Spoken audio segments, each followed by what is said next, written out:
Ready to move in premium triplex villas at Kollur APR Projects. వివేక కూతురు సునీత తనపై కుట్రపూరితంగా బురద జల్లుతోందని కడప వైఎస్ఆర్సీపీ ఎంపీ అవినాష్ రెడ్డి మండిపడ్డారు. ఉన్నది లేనట్టు లేనిది ఉన్నట్టు చిత్రీకరించేందుకు ప్రయత్నిస్తున్నారని విమర్శించారు. ఎన్నికల వేళ దురుద్దేశపూర్వకంగా వివేక హత్య కేసును రాజకీయంగా వాడుకునేందుకు ప్రయత్నిస్తున్నారని ఆవేదన వ్యక్తం చేశారు.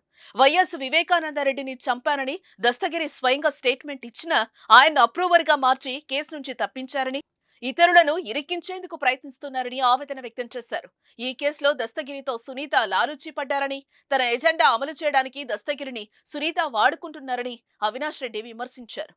అందుకే దస్తగిరి బెయిల్ కు సునీత అడ్డు చెప్పలేదని అన్నారు. సిబిఐ ముందు వాంగ్మూలం ఇచ్చిన సునీత ఆ తర్వాత లెటర్ గురించి తనకు తెలియదని తప్పించుకుందని అవినాష్ రెడ్డి తెలిపారు. అన్యాయంగా మనుషులను లోపలేసి వ్యవస్థల్లో వాళ్ళకున్న పలుకుబడి ద్వారా చంద్రబాబు నాయుడు గారిని ఉపయోగించుకొని, ఢిల్లీలో ఉండే బీజేపీలోని టీడీపీ పెద్దలను ఉపయోగించుకొని సర్వనాశనం చేసినారు. ఈ కేసును రాజకీయం చేసి చంద్రబాబు చేతిలో పావులుగా మారి మమ్మల్ని సర్వనాశనం చేసినారు. చాలా ఇబ్బందులకు, చాలా నరక యాతనకు గురి చేసినారు మమ్మల్ని.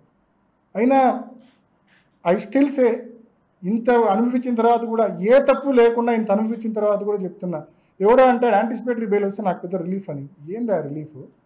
నేను ఏమైనా చేసింటే కదా నాకు రిలీఫ్. నేను నరకం అనుభవిస్తాను.